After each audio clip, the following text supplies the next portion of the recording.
마음의 힐링과 종목 수익 함께 가져가는 이 시간, 안녕하세요. 정우의 데이트입니다.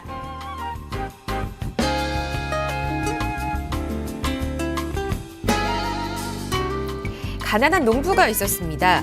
농부는 고민이 생겨서 마을에서 학식과 덕망이 높기로 소문난 랍비를 찾아갔습니다. 랍비님의 지혜로 제 어려움을 좀 들어보십시오.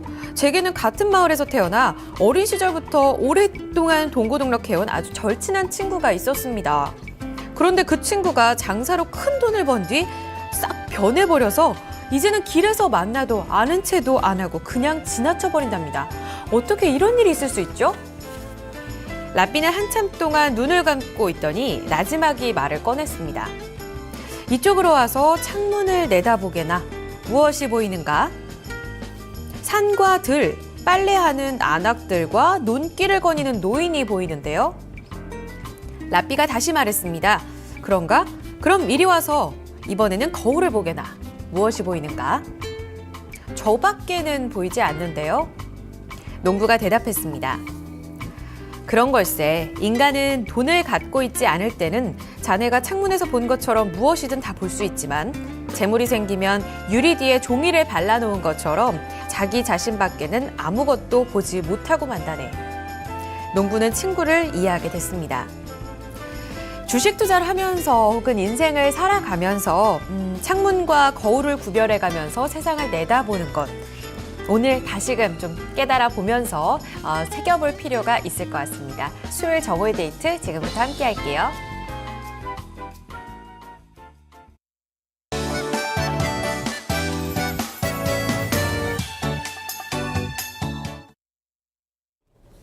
네, 2015년 4월 8일 수요일입니다. 안녕하세요. 정오의 데이트 어이제입니다. 가난한 농부의 절친한 친구처럼 누가 좀 돈이 생겼다고 모르는 척한 경우 있으세요? 금전적으로 이렇게 자신도 모르게 오류를 범할 때가 상당히 좀 많은 것 같습니다. 나도 그럴 수 있고 누구나 또 그럴 수가 있죠. 그런 오류를 범하지 않기 위해서 꾸준히 창문을 통해 혹은 거울을 통해 자신을 평가하는 것은 상당히 중요한 일 같습니다. 주식 투자 하시면서 우리 시청자분들도 수익이 나도 거울이 아닌 창문을 바라볼 수 있도록 그 부분도 꼭 염두에 두시면 더욱더 좋을 것 같아요. 정오의 데이트 이 시간 참여 방법입니다. 이토마토닷컴 들어오시면 저희 아자아자 게시판 있습니다. 게시판에 이야기 많이 남겨주고 계시죠. 오늘도 디스를 해주시는 우리 동우님. 네, 이렇게 게시판에 참여 가능하시고요. 문자로는 샵 2828 그리고 전화로는요 02325-8200번 지금 전화 주시길 바라겠습니다. 자, 오늘 문의를 주시면요. 주식 상담 도와줄 세 분 함께 하십니다. 최수창 전문가, 전정현 전문가, NH투자증권의 이재우 차장, 궁금하신 분들은 이 세 분께 문의 많이 남겨주시길 바라겠습니다. 자, 종목 상담과 더불어서 일상 고민 저와 함께 하실 수 있어요. 지금 게시판에 함께 하시는 분들 인사 나누겠습니다.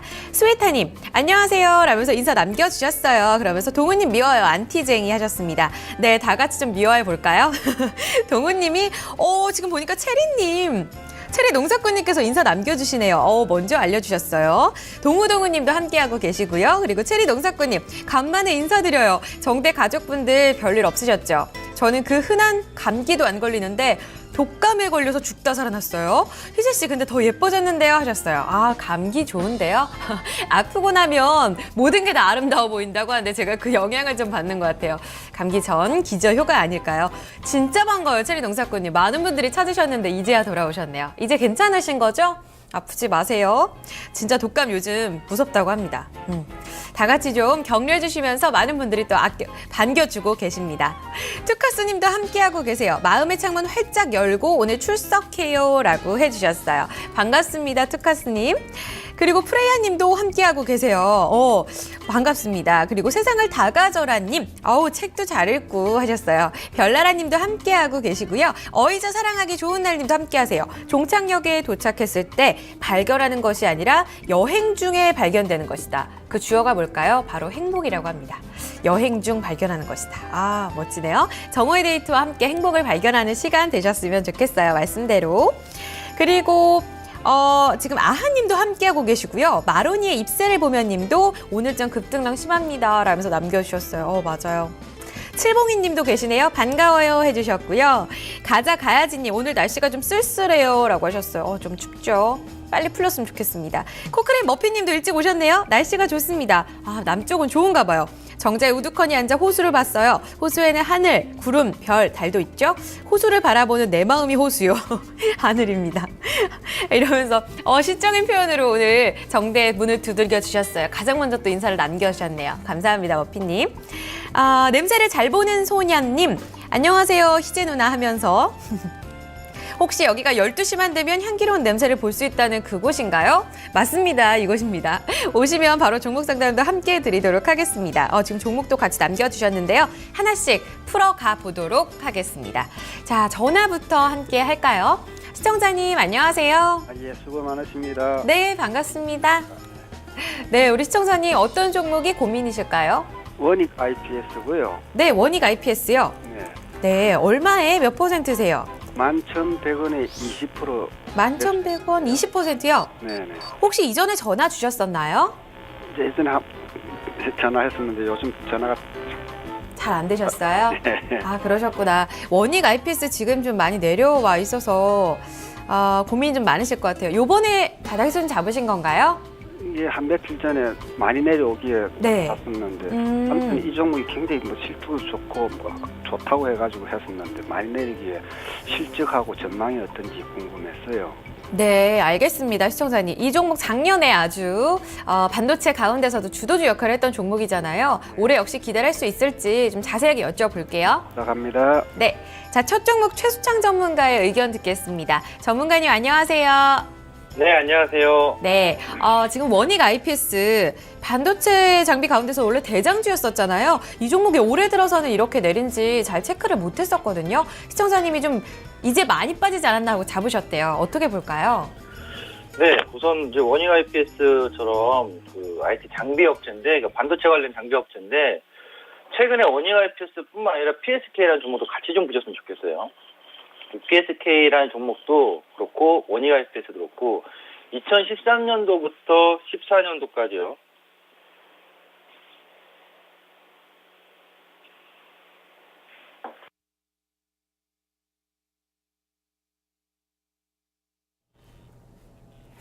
전화 연결이 조금 문제가 있었던 것 같습니다. 우리 최수창 전문가님께서 작년 얘기를 해주시다가 또 끊겨버렸어요. 중요한 얘기 이어갈까요? 다시 한번 여쭤보겠습니다. 최수창 전문가님. 네네. 네, 궁금증이 더 커졌어요. 그래서 2014년 어떻게 좀 추이를 한번 지켜봐 주시고 전망까지 짚어주시죠. 네. 이 반도체 장비 업체들은 2013년도, 14년도부터 주가의 실적인 수중 이야기들이 나오면서 선반영이 좀 되고 있었다. 그리고 작년엔 그것이 실적 모멘텀으로 나타났다. 2년 동안에 일단 호황적인 성장의 모습을 그대로 보여주고 맞습니다. 다만 올해 2015년 들어서는 부분적으로 2년간의 고성장 있고 수주 소식이 이어졌던 것들에 따른 차익 실현의 과정을 좀 올 2015년 상반기에는 맞이하고 있다. 이렇게 좀 보시면 되겠는데, 일단 1, 2분기 때까지는요, 그 반도체 장비 업체들이 실적의 어떤 포인트라든가 상승 터닝 모멘텀이 굉장히 강하지는 않을 것이라고 봐요. 그러니까 일정 부분 차익 실현 맞으면서 주가의 기간 조정과 가격 조정을 올 상반기에는 좀 형성할 가능성이 높다. 이렇게 보시면 되겠고, 다만 이제 또 하반기 가면서는 기대되는 어떤 그 실적 모멘텀이 있기 때문에 오히려 상반기 1, 2월 달에 고점권에서 매수하지 않았다면 오히려 지금처럼 떨어질 때 밑에서 저가 매수를 천천히 나서는 것은 뭐 긍정적인 전략이다. 저는 이렇게 봅니다. 그래서 원익 IPS는 상반기까지죠. 그러니까 한 6, 7월 달까지는 실질적으로 뭐 신고가를 내는 그런 주가의 상승 흐름은 기술적으로 나타나지 않을 것 같고요. 기술적으로 10,000원에서 13,000원 사이, 요기 한 30% 범위 되잖아요. 그러니까 10,000원에서 13,000원 사이에 등락하는 기간 조정과 가격의 어떤 박스 구간을 형성할 가능성이 상당히 높다. 요 구간의 박스 대응으로 전략을 짜시면 뭐 효율적으로 대응하실 수 있을 것 같습니다. 네, 시청자님. 예. 조금 짧은 박스권 대응을 추천해 주셨어요. 좀 도움 되셨어요? 예. 잘 들었습니다. 네, 고맙습니다. 참고해 보시면서 이쪽에서 잠으셨는데 좋은 수익 보시면서 나오시길 바랄게요. 예, 고맙습니다. 감사합니다, 시청자님. 예, 수고하세요. 네, 감사합니다. 첫 종목 우리 남성 시청자분과 함께 원익 IPS 살펴드렸고요. 다음 종목은 저희 게시판 사연 갈게요. 단골분 중에 단골분이시죠. 뿌잉뿌잉 장세민님께서 대덕 GDS 문의 주셨네요. 13,300원에 들어가셔가지고 지금 20%를 담고 계신 종목입니다. 자, 대덕 GDS 13,300원 최근에 들어가셨지 않을까라는 생각을 해보게 됐는데요. 지금 자리 어떻게 점검을 해야 될지 여쭤보겠습니다. 최수장 전문가님, 대덕 GDS는 어떻게 들고 갈까요? 대덕 GDS는 그동안의 어떤 큰 하락폭에 있어서 좀 반등을 좀 만드는 국면이거든요. 이거 다 실적에 관련된 건데, 이 회사 같은 경우는 이제 PCB 쪽인데 최근에 4분기부터 실적이 조금 살아나는 전환의 모습을 1분기죠. 1분기부터 좀 나타나는 포인트를 좀 보여주는 기대감이 있기 때문에 이 종목은 좀 더 지속적으로 강력한 상승의 폭발력은 당장에 나오지 않더라도 일단 저점대에서의 하단 기술적인 바닥권을 형성하고 있어서 이 종목 같은 경우는 좀 더 지금 13,000원대 대응하셨다면 최근에 대응하신 건데 크게 두려워하지 마시고 이 종목을 좀 더 지켜보셨으면 좋겠어요. 그 이유는 최근에 이 종목에 기관 수급이 강하게 들어오고 있는데 기관 수급이 바닥권에서 들어오면서 저점 대비 사실 40% 넘게 끌어올렸던 것이 기관 수급인데 당장 이 종목이 직전 저점 10,000원대를 깬다거나 이런 흐름이 아니라 기본적으로 13,000원을 기점으로 위아래로 등락하면서 점진적으로 반등을 계속 모색할 수 있는 가능성의 모멘텀이 더 많게 보인다. 이렇게 보시면 되겠습니다. 그래서 전략을 좀 세워드리면 제가 봤을 때는 올해 연저점이 12,200원이에요. 12,200원 정도인데 올해 연저점이 깨지기 전까지는 깨지면은 한 번은 리스크를 짧게라도 잡아주시고 빠져나오시는 게 좋을 것 같고요. 만약 연저점이 깨지지 않는다면 당분간은 계속 13,000원에서 14,000원대의 흐름을 보여줄 가능성이 높기 때문에 좀 더 홀딩의 관점을 유지해 보셨으면 좋겠습니다. 네. 홀딩 관점 주셨어요. 뿌잉뿌잉 장세민님, 저평가 됐다고 생각하고 샀는데 잘 오르지가 않는다. 일단은 같은 관점에서 조금 더 들고 가보자라는 전략 주셨으니까요. 참고해보시고 결국엔 수익으로 좀 마무리가 되셨으면 좋겠습니다. 중간 시점에서 오를 때 다시 한번 문의 주셔도 좋을 것 같아요. 뿌잉뿌잉 장세민님의 종목까지 두 종목 함께 했습니다. 제가 앞서서 일찍 인사를 주셨던 분들께도 체크를 못 해드린 부분이 있었어요. 뿌잉뿌잉 장세민님도 일찍 와주셨었고 백고마님도 일찍이 출석해요 라고 하셨습니다. 프레이아님께서는 머리를 올려보면 어때요 하셨어요. 알겠습니다. 오늘 거미줄 컨셉인데 머리를 좀 올리고 와보도록 할게요. 도전. 아까 전에는 팬 화이팅님께서 오늘 클럽 가요? 뭔가 화장이 다른데 하셨어요. 안 갑니다. 오늘 좀 섹시 컨셉이라고 말씀해 주셨는데 전혀 달라진 게 없는데 분위기가 매일매일 좀 다른가 봐요. 옷에 따라 다른가? 그래도 좋게 칭찬으로 들어보도록 하겠습니다. 어드리 희재님도 함께하고 계세요. 귀요미송 해줬으면 좋겠어요 하셨는데 자신이 없어요. 연습하고 나중에 들려드려야 될 것 같네요. 냄새를 잘 보는 소녀님께서는요. 제가 신세경 씨보다 예쁘다고. 감사합니다. 저 신세경 씨 진짜 좋아하는데. 딴 분께서는 나탈리 포트만을 닮았다고 하시는데요. 누군지 모르겠어요. 아직 찾아봐야겠다. 그 블랙스완 나오셨던 분 맞나요? 체리 농사꾼님께서는 블로그는 자주 오는데 누군지 공개를 안 해주셨대요. 오늘 가서 다시 찬찬히 찾아봐야겠습니다. 과연 누구실까요? 익스플로어 메인이라고 하셨는데 거짓말일지 아닐지 봐야 될 것 같습니다. 제가 오늘 그림 테스트 하나 준비해 왔어요. 나의 뇌. 어느 쪽으로 더 발달이 되어 있을까? 아이들 교육할 때도 좌뇌와 우뇌에 대해서 많이 좀 알고 교육하는 분들 많이 계시잖아요. 차량놀이를 하면은 우뇌가 발달한다. 그리고 수학 공부를 하면 좌뇌가 발달한다. 이런 얘기 많이 하거든요. 그리고 또 왼손잡이들이 우뇌가 발달한다고 하고요. 오른손잡이, 오른손만 꾸준히 쓰면 좌뇌가 발달한다고 합니다. 저는 사실 양손이거든요. 저 원래 어렸을 때 왼손잡이여가지고. 자, 과연 이 테스트, 우리가 알고 있는 사실이 맞을지 여러분들과 함께 좌뇌, 우뇌 발달 테스트를 한번 살펴보도록 하겠습니다. 그림 속에 있는 여인이 있습니다. 섹시한 여인이죠. 자, 이 여인이 지금 어느 방향으로든 돌고 있어요. 여러분들 보시기에 이 여인이 시계 방향, 그러니까 오른쪽 방향으로 돌고 있나요? 아니면 시계 반대 방향, 왼쪽 방향으로 돌고 있나요? 상당히 천천히 돌고 계신데, 몸매도 상당히 좋으시고요. 여러분들 보시기에 여성분의 회전 방향을 말씀해 주시면 되겠습니다. 제가 보기엔 전 처음 딱 봤을 때부터 오른쪽, 그러니까 시계 방향으로 돌고 있었거든요. 시계가 가는 방향이죠. 저는 지금 봐도 그래요.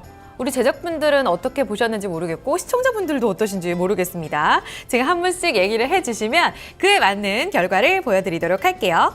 자, 동우동우님께서는요. 다 시계 방향으로 보이신대요. 지금 1번, 2번, 3번으로 나눠주셔가지고 얘기를 하셨는데 같은 그림입니다. 다르게 보이면 좀 문제가 있을 것 같은데 1, 2번은 시계 방향, 3번은 반대 방향 하셨어요. 자, 1, 2번으로 제가 말씀드리도록 할게요. 자, 8951님도요. 시계 방향으로 돌고 있어요. 해주셨습니다. 뿌잉뿌잉 장세미님도 시계 방향. 어드리제님은 볼 때마다 방향 바뀌어야 하셨어요. 자, 첫 번째 방향이 어떠셨는지 가장 먼저 봤을 때 방향 말씀해 주세요. 마로니에 님도 시계 방향입니다. 라고 해주셨고요. 체리동석부님도 이 세 가지가 다르게 돈다고 하시네요. 오, 몰랐는데요? 저는 다 같은 방향인데 일단 제일 왼쪽 걸로 말해서 왼쪽 방향으로, 그러니까 시계 반대 방향으로 돈다고 보신 걸로 결과해 드릴게요. 프레이아 님도 지금 거의 시계 방향으로 돌고 있다고 말씀을 해주고 계십니다. 알겠습니다. 결과로 가보도록 하죠. 자, 시계 방향으로 돌고 있나요? 그렇다면 여러분들 우뇌가 발달한 거고요. 시계 반대 방향으로 돌고 있다면 여러분들 좌뇌가 발달해 있는 상황입니다. 어떤 차이가 있냐고요? 먼저 우뇌가 발달했다는 것. 그러니까 시계 방향으로 아까 돌고 계신다는 분이 더 많으셨거든요. 이런 분들은 감성적인 면과 직관적인 면이 상당히 발달되어 있는 분이세요. 저도 그렇고요. 그래서 사물의 구체적인 부분보다는 전체적인 거 있잖아요. 아주 작은 게 어떤 게 틀렸는지 이런 것보다는 전체적인 흐름과 분위기를 중시하는 그런 분들입니다. 그리고 감각과 이미지로 이해하거나 표현하는 능력이 참 좋대요. 그래서 그림에 있어서도 전반적인 분위기, 사람도 그렇고요. 구체적으로 어떤 액세서리를 했느냐 보다는 그 사람의 분위기를 더 먼저 파악하는 그런 스타일이라고 합니다. 맞으세요? 저는 실제로 그런 것 같아요. 사람 볼 때 너 어떤 사람 이상형이야? 라고 했을 때 저는 어떤 이목구비를 가진 남자라기보다는 분위기를 많이 보거든요. 어떤 분위기지? 조인성 씨 분위기? 잘 모르겠어요. 좌뇌 갈게요. 자, 좌뇌가 발달하셨던 분들, 아까 시계 반대 방향, 저는 체리농사꾼님이라고 봤는데, 자, 이런 분들은요, 논리적인 성향이 상당히 발달하신 분들이에요. 논리적으로 이해하고 누군가를 설득시킬 때도 논리, 이치에 맞게 말하는 걸 상당히 좋아합니다. 수학과 과학 같은 과목에 상당히 유리하다고 하고요. 감성이나 분위기, 아까 전에 운해처럼 이런 것보다는 어떤 원인과 결과, 법칙 이런 거를 중시하시는 타입이라고 해요. 자네가 발달하신 분들은 대체로 이제 수학자, 과학자가 많으시다고 하네요. 자, 그렇게 봐서는 솔직히 모르겠어요. 아까 보니까 세 가지 그림도 다 다르다고 하신 분들도 계시고, 그래서 제가 두 가지 더 가져왔습니다. 자, 양손을요 이렇게 그냥 펴두셨다가 자연스럽게 깍지를 껴주세요. 어느 손에 엄지가 위에 있어요? 알려주세요. 저는 왼손이에요. 왼손 엄지가 이거 한 5번 해봤거든요. 근데 저는 이게 더 훨씬 편하더라고요. 왼손에 엄지가 먼저 더 올라와 있습니다. 자, 우리 다른 분들께서는 깍지 어떻게 끼셨을까요? 바로 답해 주세요. 궁금합니다. 엄지의 방향에 따라서 좌뇌, 우뇌 또 다르거든요. 어드리제님 빨라요. 저랑 똑같습니다. 왼손 해주셨습니다. 체리 농사꾼님은 반대예요. 오른손 해주셨어요. 자, 왼손이 위에 있다면 우뇌형입니다. 아까 들으셨겠지만 감성적인 면이 발달되어 있는 분이고요. 오른손 엄지가 위에 있는데요 하신다면 좌뇌형, 역시 수학자 타입입니다. 두 가지 결과 같게 나오셨어요? 마지막 세 번째 갈까요? 자, 이번에는 팔짱 낄게요. 진짜 자연스럽게 꼈어요. 저는 이번에도 왼손이 위에 있네요. 아, 이민호 씨 요즘 좋겠어요. 그쵸? 지금 신나게 웃으시면서 이분도 왼손을 위에 팔짱을 껴주고 계십니다. 여러분들 팔짱 꼈을 때 역시 아까 왼손 엄지처럼 같은 방향의 팔이 위에 올라가 있는지 체크해 주시면 좋을 것 같아요. 결과 바로 알려드릴게요. 왼손이 위에 있다면 아까와 같습니다. 우뇌가 발달하신 거고요. 오른손이 위에 있다. 이거 너무 불편한데? 이렇다면 좌뇌형 타입이라고 합니다. 저는 세 가지가 다 똑같았어요. 코크레인 머핀님은 왼손이 위에 있어요 하셨습니다. 우뇌형 타입이세요. 감성적인 분이시고요. 역시 그렇군요. 마로니에 님도 왼손, 우뇌죠. 그리고 뿌잉뿌잉 장세미님도 왼손인데 8951님이랑 체리 농사꾼님 다 오른손이시래요. 이 두 분께서 엄청난 수학자 타입이신 것 같아요. 논리 정연하신 분. 다음에 전화 연결이 되면 논리 정연하신지 이 부분을 자세히 더 여쭤봐야 될 것 같고요. 라일 향기 님도 지금 좌뇌가 발달하신 것 같아요. 오른쪽이 위에 있습니다. 해주셨습니다. 세 가지 결과가 비슷하게 나온 쪽일수록 가깝다고 보시면 될 것 같아요. 우뇌와 좌뇌, 우리 시청자님이 어느 뇌 쪽이 더 발달되어 있는지 자세하게 한번 살펴봤습니다. 심심풀이로 갔고요. 많은 분들께서 서로 다른 결과가 나온다고 하시는 분들도 계시네요. 자, 여러분들께서 남겨주시는 동안 저희 또 종목 해결하고 돌아올까요? 좀 전에 온 종목부터 함께 할게요. 안녕하세요, 시청자님. 예, 안녕하세요. 네, 반갑습니다. 예, 어떤 종목이 궁금하세요, 시청자님? 후성요. 후성이요? 예, 예, 매수가와 비중이 어떻게 되시나요? 5,850원에요. 15%. 시청자님, 이 종목 예. 상당히 좀 오래 들고 계셨어요. 맞죠? 예. 들어가실 때, 좀 예전이시긴 합니다만, 당시에 좀 들어가셨을 때 포인트 어떻게 잡으셨어요? 조금 먹고 나오려고 그랬는데 빠지니까 어떻게 그냥 지금까지 놔뒀어요. 따로 이렇게 손절 라인을 정해두시진 않으셨던 건가요? 예, 알겠습니다. 지금 좀 많이 빠져 있다가 그래도 바닥 2,000원 초반대보다는 올라오고 있거든요. 올해 전망 자세하게 살펴볼게요. 예. 자, 이 종목 역시 최수창 전문가의 의견 듣겠습니다. 전문가님, 네. 후성 때문에 고생을 많이 하셨어요. 지금의 반등 추세 잘 이어질 수 있나요? 네. 이어질 수 있습니다. 그 종목을 선정 잘 하신 거예요. 그러니까 대응하실 때는 짧게 먹고, 그러니까 수익률부터 보신 거잖아요. 먹고 나올 거부터 생각하시니까 이제 힘들어지신 건데, 이 종목에 대한 기업가치 분석을 계속 하셨다면, 오히려 떨어졌을 때 더 추가 매수를 계속 할 수가 있습니다. 지금도 제가 봤을 때는 추가 매수를 하셔도 되고, 신규 매수 관점으로 들어가도 좋습니다. 왜 그렇게 보냐면, 회사 기업의 내용이 있어서 이 회사의 사업 영위하는 부분이 향후의 전망이 상당히 밝습니다. 그러니까 그 사업의 전망이 밝더라도 뭐 작년처럼 실적이 좀 안 좋아질 수도 있고 이런 부침은 있습니다만 올해는 굉장히 턴어라운드의 그 한 해가 될 가능성이 상당히 높다. 우선 이 회사 같은 경우는 이제 냉매가스라든가 반도체 특수가스를 생산하고 또 2차 전지 전해액도 하고 있고 또 온실가스의 저감 시설을 갖고 있으면서 온실가스 배출권에 대해서도 해당되는 관련 기업입니다. 근데 주 매출이었던 냉매가스라든가 반도체 특수가스에서 최근에 가격 반등이 엄청나게 빨리 나타났거든요. 지금 가격이 그 작년, 그러니까 2013년이죠. 그 전에서부터 한 5만 원대에서부터 최근에 뭐 13만 원까지 넘어갔으니까요. 14만 원대까지 킬로그램당.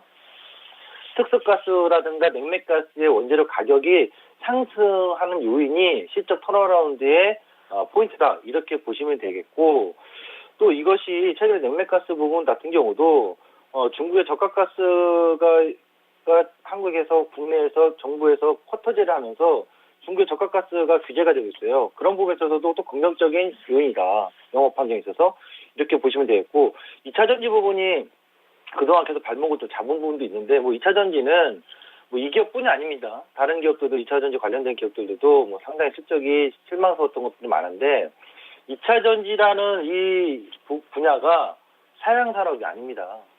신규 사업인 거고요. 전반적으로 다 달려들었었고 또 앞으로도 될 겁니다.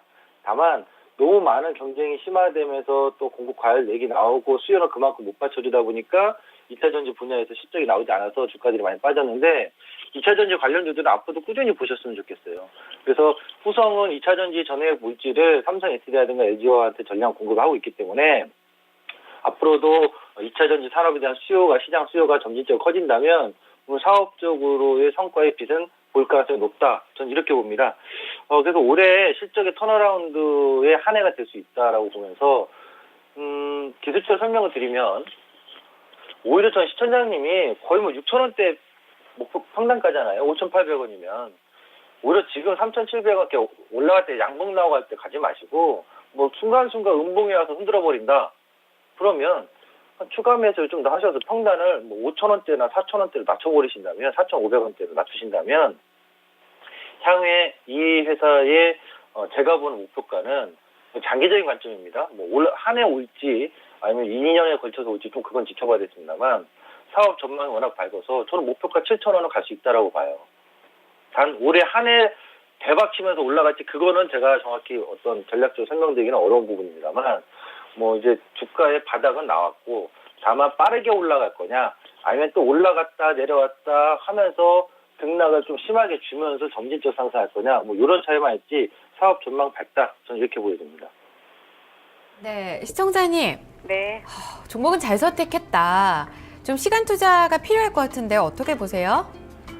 그러니까 아니 토마토 그때 방송 보고 샀었거든요. 네. 샀는데 어떻게 막 내리니까 정신이 없이 그냥 여기까지 온 것 같아요. 그래서 그러셨구나. 지금 흐름이 뭐해서 팔고 재매수를 해야 되나 싶어서 전화드렸거든요. 네, 일단은 들고 가보자. 길게 본다면 7,000원까지도 보셨거든요. 예. 좀 참고되셨어요? 네. 올해 이제 앞으로는 5,000원대까지 지켜보신 후에 다시 한번 그럼 점검을 주시기 바랍니다. 네. 감사합니다. 감사합니다, 시청자님. 네. 네, 좋은 결과 있으셨으면 좋겠어요. 와, 그동안 고생 많이 하셨던 우리 시청자님 후성 자세한 전략까지 살펴드렸습니다. 다음 종목으로 바로 넘어갈게요. 투카스님의 종목이네요. 인바디입니다. 제 지인들도 인바디 많이 들고 있어가지고 저한테 계속 물어보더라고요. 34,450원에 사셨네요, 투카스님. 얼마 전에 들어가셨을까요? 30%의 비중을 담고 있습니다. 지금 고점 후에 내렸다가 다시 단기 저점 딛고 올라가네요. 자세한 전략 듣겠습니다. 인바디. 이거 안 쓰는 기업이 없는 것 같아요. 뭐 헬스 클럽이죠. 헬스클럽이나 병원에서도 다 쓰더라고요. 진짜 실적 좋을 것 같은데 저도 개인적으로 참 궁금한 기업입니다. 한번 들어볼게요. 최수창 전문가님, 인바디 자세한 전략 주세요. 네, 인바디 뭐 우리 어이제 앵커님 다 얘기를 해주셨어요. 뭐 회사의 그 개요는 최성분 분석기인데 뭐 어디나 다 있습니다. 진짜 최근에 헬스클럽뿐만 아니라 뭐 기업체도 있고요, 병원에도 있고 시장 점유율이 국내 1위인 거고 세계 시장에서도 2위 업체인데 폭발적으로 올라왔죠. 앞으로 더 갈 수 있느냐 없느냐의 문제점인데 더 갈 수는 있다고 봐요. 근데 이제 고평가 논란이 좀 나오지 않겠나라고 좀 보이거든요. 왜 그런 생각을 해보냐면, 그러니까 가고 있는 종목, 이렇게 신고가 나왔다가 가는 종목들은 함부로 태클 걸기가 어렵습니다. 세력화돼 있어서 수급이 계속 받쳐주면 끝도 없이 신고가 올라가고 있는데 누가 거기다 대고서 이게 고점이에요 라고 얘기할 수 있겠어요. 쉽지 않은 부분인데 투자에 참고하셔야 될 게 매출액이요. 작년에 나온 게 489억 원, 500억이 좀 안 되죠. 영업이익은 100억 원. 영업이익률 20%면 상당히 높은 거죠. 제조업체가. 근데 매출액이 500억이 안 되는데 시가총액은 얼마 전에 5천억을 찍었어요. 시가총액 5천억이라면요. 제약업종들이 한미약품이 얼마 전에 이제 올라서 과거에 5천억 정도가 바닥권이었을 거예요. 그리고 지금 이제 2조 5천억까지 올라왔는데 종근당이 아마 한 6, 7천억도 될 거예요. 네. 그러니까 종근당 같은 제약업종하고 비교하기는 좀 그렇지만 제약업종의 종근당 같은 경우하고 비교했을 때도 이 회사의 매출액이 과연 5천억이 넘어가지 않는데 1,000억이 넘지 않는 범위에서 시가총액 5천억? 그러면 5천억까지 온 건 좋다 이거예요. 앞으로 100% 올라간다면 1조가 될 거 아닙니까? 과연 인바디가 시가총액 1조의 가치가 있을까요? 현재로서 나중에 비교했을 때 매출액이 많이 폭발적으로 더 증가한다면 매출액이 예를 들어서 막 3천억 정도 되고 영업이익률이 20몇 % 나온다면 충분히 가능성이 있는 거죠. 근데 매출액 1,000억을 아직 돌파를 해내지 못한 상황에서 좀 빠르게 주가가 평가받으면서 올라와 있지 않느냐. 전 좀 그렇게 생각을 해봐요. 그래서 기존에 갖고 있던 분들은 기존에 갖고 있던 가격이라면 뭐 2만 원 정말 저점 매수 잘하셔서 중장기적으로 오신 분들은 여전히 좀 계속해서 갖고 계셔도 괜찮을 것 같은데 단기적으로 최근에 들어갔던 분들이라든가 또는 고점에 물린 분들은 이 종목을 지금 기간과 가격 조정을 동시에 받기 때문에 등락을 거칠 거예요. 그러니까 3만 원대에서 3만 8천 원 사이를 왔다리 갔다리 할 거란 말입니다. 그런 어떤 그 트렌드에서의 박스권 매매를 이것도 기간 조정과 가격 조정에서 해주시고 중장기적으로 이거는 7천억 시가총액 7천억 갈 거야. 뭐 이런 식으로 홀딩하는 것은 쉽지 않은 선택 같아요. 그거는 저의 의견을 좀 중립으로 말씀드리겠고 지금 대응하시는 것은 직전 고점인 정확히 기술적으로 3만 8천 원에서 7천 원? 뭐 그 정도 가격은 충분히 다시 리바운딩 돼서 올라가니까 그런 짧은 매매를 활용하시면 좋을 것 같습니다. 네, 매매 자체를 좀 짧게 보고 가자라는 의견 주셨어요. 진짜 말씀대로 누군가 막 추세적으로 올라가는데 고점입니다라고 말씀드리기가 참 어려운 부분 많습니다. 우리 투카스님께서도 이 부분이 고민되셔서 말씀 주시지 않으셨을까 싶은데요. 전 고점 바로 직전에서 다시 한번 좀 보수적으로 생각해 보시는 거 참고해 보셨으면 좋겠습니다. 인바디와 후성까지 전략을 살펴드렸습니다. 인바디의 앞으로가 정말 궁금해집니다. 지금 어드리즈님께서 좋은 소식 주셨어요. 보유 종목이 급등하고 있어요. 샘표 땡땡 정말 축하드립니다. 좋은 수익 보셨으면 좋겠어요. 진짜 저 방송 중에 물론 무관하지만 제 방송 중에 또 종목이 잘 오르면 저도 덩달아 너무 기분이 좋더라고요. 너무 축하드립니다. 냄새를 잘 보는 소녀님께서는 신세경 씨 친동생이라고 하는데 믿거나 말거나죠. 신세경 씨 팬분들 마구마구 댓글 남겨주셔야 될 것 같아요. 혹은 신세경 씨한테 직접 전하고 싶은 메시지 있으시다면요. 정오의 데이트 도와드리겠습니다. 전화 주세요. 명품 쓰리빠님은 내일부터 부대 훈련이시래요. 잘 다녀오셨으면 좋겠습니다. 그나마 날씨가 풀려서 좀 다행인 것 같아요. 자, 오늘 사연 함께 살펴보도록 하겠습니다. 제 앞으로 온 소연인데요. 20대 여성분이 보내주셨어요. 안녕하세요. 연애를 시작한 지 한 두어 달 된 김땡땡이시라고 남겨주셨어요. 이분께서는요. 남자친구가 이번에 새로 사귀면서 만나고 있는데요. 얼마 전에 저희 집에 도둑이 들 뻔한 일이 있었습니다. 그 때문에 열쇠키, 그러니까 그 카드 부분을 다시 바꿔야 되는 상황이었었는데 남자친구가 쿨하게 바꿔주겠다고 하더라고요. 그렇구나. 근데 거금이 든다라고 생각을 했었는데 남자친구가 쿨하게 바꿔주겠다고 해서 내심 기대를 한 부분이 있었습니다. 그런데 그날 기사님이 다녀가고 나서 안전장치는 다 잘 달았어요. 그런데 그 값의 절반을 저도로 내라는 겁니다.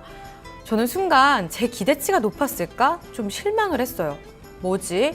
남자들은 좋아하면은 돈도 심심치 않게 쓴다고 하는데 괜시리 실망이 되더라고요. 그럴 거면 나에게 왜 추천을 했을까? 저 혼자 시무룩하게 있는데 제가 이런 걸로 서운해하는 것 자체가 이 사람을 정말 좋아하는 걸까라는 생각까지 들었습니다. 저의 마음은 뭘까요? 돈이 항상 문제예요. 그렇죠? 남녀 관계에서 한 번씩은 이런 시험대에 오르는 것 같아요. 일단은 글쎄요. 우리 여성분께서 20대니까 아무래도 이런 금전적인 문제 자체에 좀 민감할 수 있다는 부분이 가장 문제가 되는 게 아닐까 싶고요. 진짜 알고 계시는 것 같은데 이런 거 서운한 게 오히려 남성분을 많이 좋아하지 않는 게 아닐까라는 생각 저도 하게 되거든요. 이건 여자 입장인 것 같아요. 만약에 내가 진짜 좋아하는 남자친구가 안 해줬다고 해서 서운하진 않을 것 같아요. 근데 여성분이 서운한 건 또 그거잖아요. 내가 쿨하게 해주겠다고, 키 바꿔줄게 라고 쿨하게 남자친구가 말해서 이건 선물이지 않을까라고 기대를 했다는 점이에요. 남자분은 왜 그렇게 말씀하셨을까요?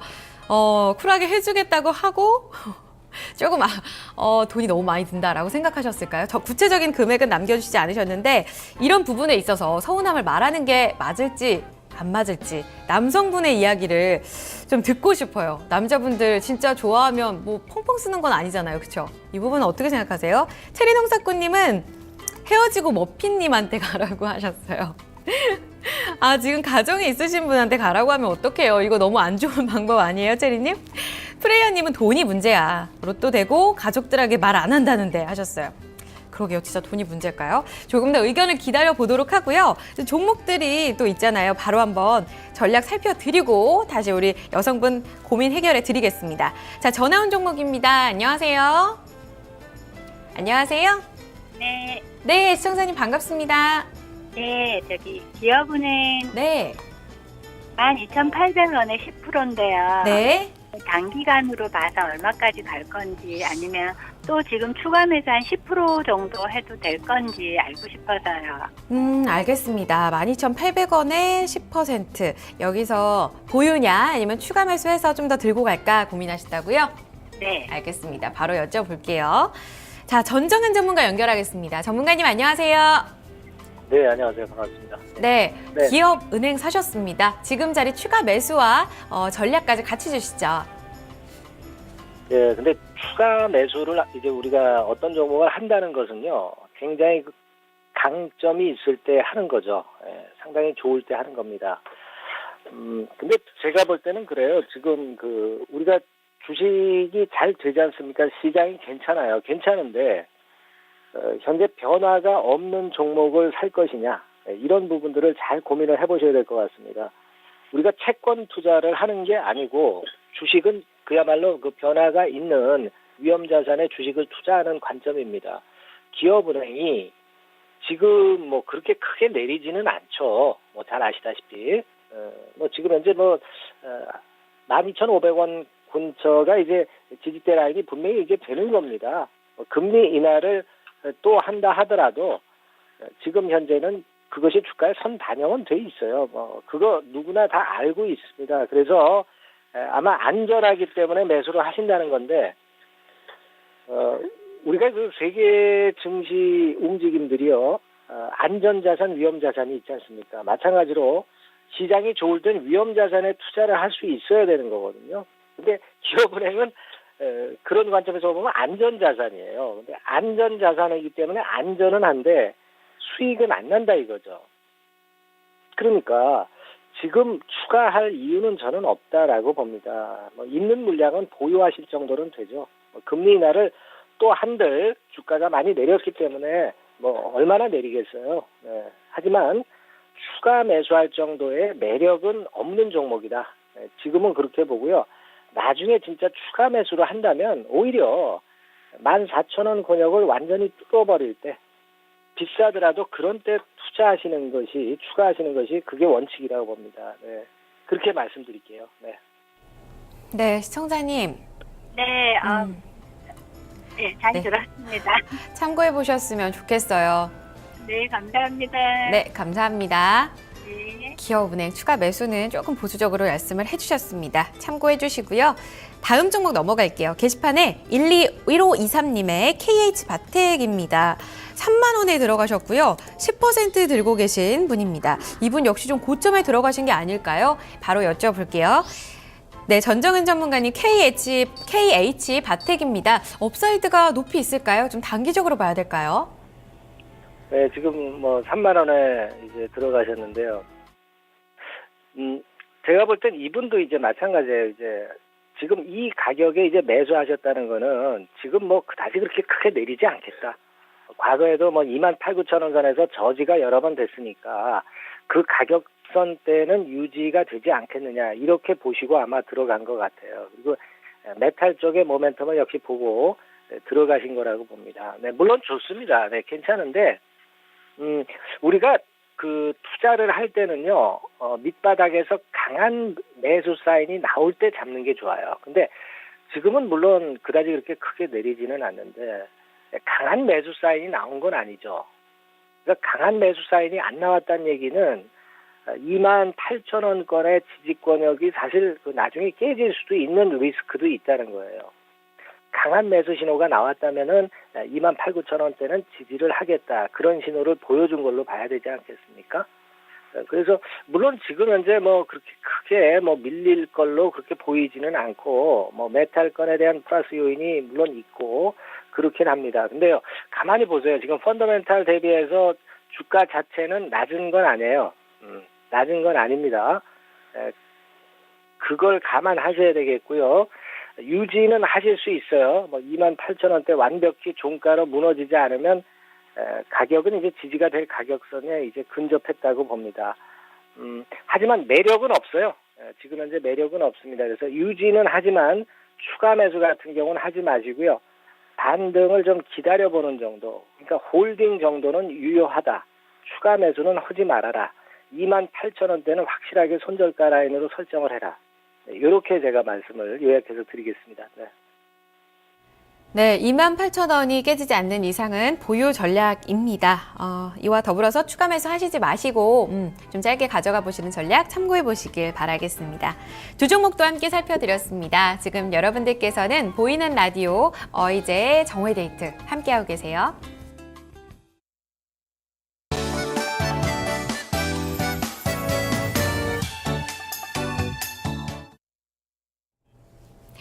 오감만족 데이트 수요일입니다. 추억의 데이트 함께 나눌 수 있는 이 시간이죠. 지난주 금요일에 아마 우리 시청자분들께서도 다녀가신다는 분이 계셨어요. 바로 일산에서 2015년 서울 모터쇼가 진행이 됐습니다. 그날부터 이제 개막이 돼서 이번 주 일요일 12일까지 진행이 될 예정인데요.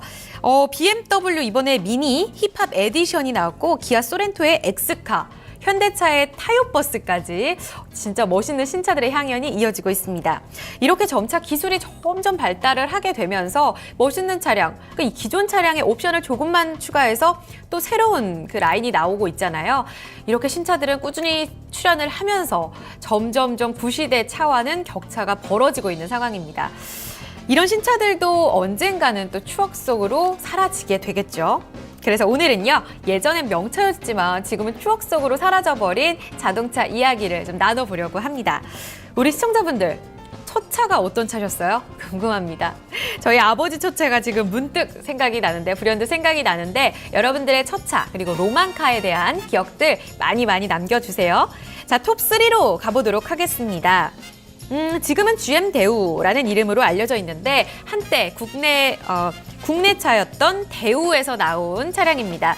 바로 추억의 영화 속에서도 자주 등장하는 대우의 르망입니다. 1986년에 출시가 돼서요. 88마력, 1500cc로 최고 속도가 170km였대요. 상상되시나요? 정말 빠른 차로 알려져서 국민들의 사랑을 독차지했던 상품이기도 했는데요. 광고가 재밌어서 하나 가져왔습니다. 광고 문구를 보니까요. 선택의 순간에 떠오르는 두 차종, 르망 혹은 르망을 닮은 차라고 광고가 있더라고요. 르망 아니면 르망을 닮은 차, 이게 자동차를 선택할 때 떠오르는 두 차종이래요. 여러분들께서는 르망을 택하실 건가요? 저는 이 광고를 보고 너무 웃겨가지고 저희 아버지 첫 차가 르망이었었거든요. 근데 차수피님 아버님 차도 첫 차셨다고 하더라고요. 이 르망이 엄청난 추억을 가진 차가 아닐까 싶습니다. 그 밖에 이 대우차에서 인기가 많았던 건 맵시나라는 차가 있었더라고요. 이름 너무 독특합니다. 맵시나, 그리고 프린스, 뉴 프린스, 로열 프린스까지 국민들의 사랑을 받았던 차량 라인업을 한번 살펴봤어요. 여기 밑에 나오죠? 바로 르망을 타보시면 압니다. 아셨던 분들 손 들어주세요. 자, 톱2로 가겠습니다. 이제는 기아차의 대표 시리즈가 돼버린 K-시리즈. 지금 타고 계신 분들도 아마 계실 거예요. 그런데 그 차의 시초가 바로 브리샤였다고 합니다. 타보신 분들 계세요? 이거 진짜 옛날 차 같은데. 1974년도에 출시가 됐고요. 1300cc 승용차 외건인데요. 81년도에 단종이 돼서 이제는 박물관에 가야만 만날 수가 있어요. K-시리즈의 시초였다고 합니다. 당시에는 국내 처음으로 이 엔진을 80%까지 국산화시켜서 국내 기술력으로 최소 연비를 실현한 아주 경제적인 차였다고 합니다. 대단한데요? 기아차의 브리샤입니다. 이 피아트랑 기술 제휴를 내놓게 되면서 출시와 더불어서 국민들 그리고 수출차로도 엄청난 성공을 이뤄냈던 그런 차였습니다. 그런데 80년대부터는 좀 많이 이 인기가 꺾였어요. 바로 이 차 때문이라고 합니다. 현대차에서 포니가 등장을 했기 때문이래요. 타보신 분들 계세요? 내 분수에 꼭 맞는 차. 왜 광고를 저렇게 내놨을까? 깜짝 놀랐어요. 1974년 토리노 모터쇼에 출품돼서 선흐름이 수려한 차다. 이런 이름을 갖게 됐습니다. 국내 첫 국산 고유 모델이 탄생하게 됐는데요. 이때 한국인의 취향이라던가 이런 체격에 알맞게 나와가지고 내구성도 좋아서 국민들한테 인기 톱이었다고 해요. 이때부터죠. 마이카 시대가 본격적으로 열렸다고 하는데요. 포니가 나오면서 중형차가 거의 국민들 80% 탔다면 이때부터는 소형차로 다 옮겼던 그런 시대라고 합니다. 자, 그 기세를 몰아서 포니2 그리고 후속차를 내놓게 되는데 바로 국민차 엑셀입니다.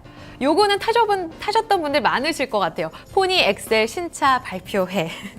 1985년 엑셀 2세대 차량을 내놓게 되는데요. 이 뛰어난 포니라는 이름으로 내놓은 차량입니다. 이 차량으로 본격적으로 미국 시장 진출도 하게 됐다고 해요. 1300cc 광고 보실까요? 옛날에 광고에는 가격까지 썼나 봐요. 엑셀 1300 가격은 300만 원대입니다. 월 73,400원으로 마이카를 가질 수 있습니다.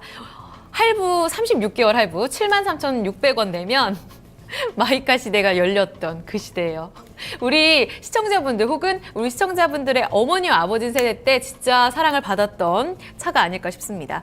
엑셀. 저 광고가 아주 인상 깊습니다. 이와 함께 현대차의 마지막 명차, 추억의 명차까지 들어가 볼게요. 지금까지도 아주 꾸준한 사랑을 이어가고 있는 바로 그랜저입니다. 이 그랜저 1세대의 생명은 각이래요, 각. 우리 첫 PD님이 희재야 각 그랜저 꼭 넣어야 된다라고 하셨어요. 그건 꼭 짚어야 돼라고 하셔가지고 제가 찾아보니까 그랜저 1세대가 이렇게 멋있는지 몰랐어요. 전 지금 봤을 때는 솔직히 이건 개인적인 취향이지만 지금 그랜저라고 생각하는데 이때 멋있어요. 그쵸? 요즘 옛날 스탠드를 다시 한번 살려서 각을 살려줬으면 좋겠다는 생각합니다. 1986년 첫 출시가 된 이후로 2015년 올해에는 하이브리드 그랜저가 출시가 되기도 했습니다. 로고는 최고는 태어나는 것이 아니다. 만들어지는 것이다. 멋있죠? 오늘은 추억의 명차에 대해서 이야기를 좀 나눠봤습니다. 지금까지 남아있는 모델도 있고 이제는 사라져버린 단종된 차량도 참 많은데요. 지금 보니까 옛날 부의 상징이었다면서 그랜저에 대한 추억을 또 남겨주시는 분들도 많이 계시네요. 여러분들의 첫 차 다시 게시판으로 가서 좀 살펴봐야 되겠어요?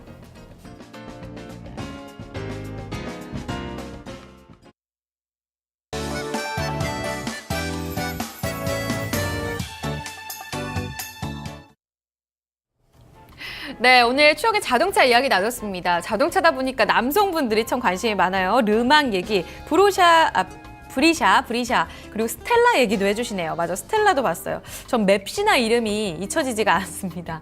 기아차 본고 첫 모델도 보고 깜짝 놀랐습니다. 자동차 이 얘기에 이어서 지금 올라오고 있는 종목 하나씩 더 살펴보도록 하겠습니다. 전화 종목 한번 갈까요? 안녕하세요. 안녕하세요, 시청자님. 네, 안녕하세요. 반갑습니다. 네. 네, 어떤 종목 갖고 계세요? 네, 신라섬유 28,000원에 그 매수했는데요. 네.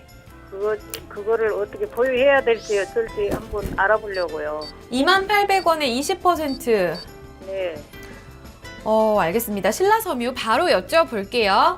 네. 네. 자, 메리츠 종금증권의 이재호 차장입니다. 바로 연결을 해보도록 하죠. 차장님 안녕하세요. 네, 안녕하십니까, 저입니다. 네, 신라섬유 어떻게 들고 갈까요? 신라섬유는 일단 올해 초에 뭐 품절주로 해가지고 최대주 일가 지분이 워낙 많아서 품절주로 해서 한 차례 급등을 만들었던 그런 종목이죠. 최근에 이제 주가 이제 5만 원까지 갔다가 뭐 거의 뭐 반토막 이상 난 그런 상황입니다. 그러나 그럼에도 불구하고 뭐 기업 가치를 보고 이제 접근한다 그러면 뭐 지금이라도 당장 매도를 해야 되는 종목들이 맞다. 그 종목이 맞다. 네, 그렇게 보고요. 전체적으로는 원체 많이 빠져서 지금 횡보 중이어서 좀 기대할 수 있는 부분들은 반등 정도가 아니겠나 뭐 이렇게 판단을 하고 있는데 어쨌거나 현재 자리에서 이제 반등이 나온다 하더라도 뭐 21 평선을 뭐 강하게 뚫지 않는 이상 반등 좀 제한적일 가능성이 있지 않겠나. 뭐 그렇게 이제 보고 있습니다. 일단 먼저 손절가부터 정해셔야 될 것 같아요. 18,000을 이탈하면은 이거는 그냥 뒤도 돌아보지 말고 매도를 하는 게 맞다. 예. 여기서 또 한 차례 최근에 지지받았던 가격을 이탈했을 경우에는 2차 하락을 할 수가 있겠는데 원체 급등이 나왔기 때문에 여기 뭐 2차 하락이 나온다 그러면은 하락폭도 굉장히 클 수가 있기 때문에 18,000은 반드시 지켜야 할 손절 라인으로 그렇게 잡으시기 바랐고요. 반등이 나온다 하더라도 이 종목 뭐 2만에서 22,000 사이 뭐 그 정도로 일단 목표가를 이제 보시기 바라겠고 이런 종목은 실제로 이제 어떤 기업 가치에 의한 투자라기보다도 조금 이제 단기 반등을 노린 어떤 뭐 투기적인 어떤 성향을 짓기 때문에 이런 종목을 그대로 이제 보유하는 쪽보다 갈자리에서 못 가면 바로 매도하는 쪽으로 그렇게 이제 보시면 맞겠습니다. 목표치 일단은 높게 드릴 수가 없어요. 뭐 추가적으로 급등이 나온다 하더라도 이 종목은 뭐 2만 원 넘어가면 매도하는 쪽으로 그렇게 보는 게 적절하겠다 말씀드립니다. 네, 시청자님. 네. 네, 한 번쯤 좀 냉정하게 참고를 해보시길 바랄게요. 네, 감사합니다. 네. 잘 알겠습니다. 네, 감사합니다, 시청자님. 네, 감사합니다. 네. 좋은 참고 되셨으면 좋겠습니다.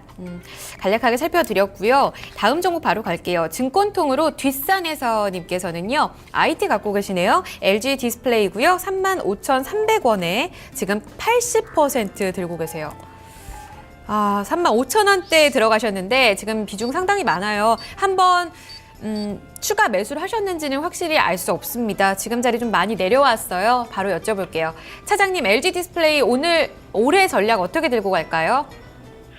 그 디스플레이가 굉장히 많이 빠졌죠. 뭐 사실은 올해 초까지만 하더라도 뭐 다이치 업체 대비 뭐 선방하는 그런 모습을 보여줬는데 주가는 뭐 단기간에 하락폭이 커졌습니다.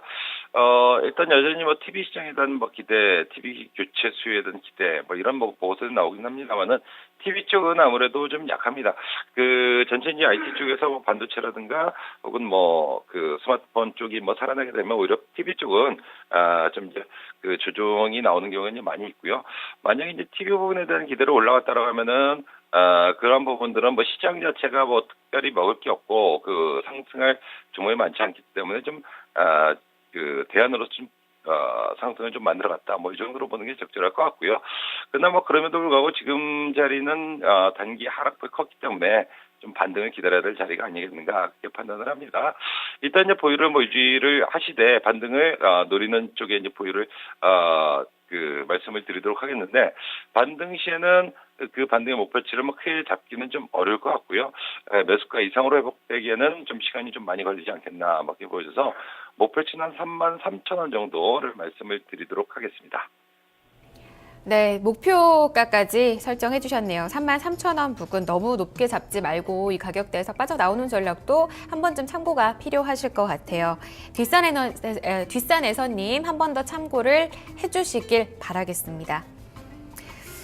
첫차 이야기 한 번 더 남기고 갈게요. 첫차 남겨주신 분들, 돈뚜기님의 첫차는 투싼, 체리농사꾼님의 첫차는 모닝, 마로니에님은 포니투, 그리고 좋은날님의 아버지 차는 또 슈퍼살롱이었다고 남겨주셨어요.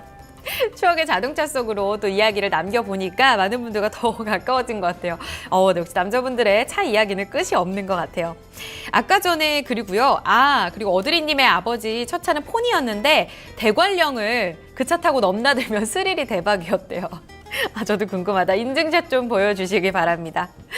아까 전에 우리 김땡땡님께서 고민하셨던 부분에 대해서 머핀님 대답이 참 좋은 것 같아요. 남자와 여자의 돈 문제는 신뢰가 중심이다. 결혼까지 생각했다면 구두쇠로 행동하고 연애까지 생각했다면 펑펑 쓸 거예요. 결혼까지 여성분도 생각하고 계시다면 너무 서운해할 필요 없어요. 라고 좋은 답변 주셨습니다.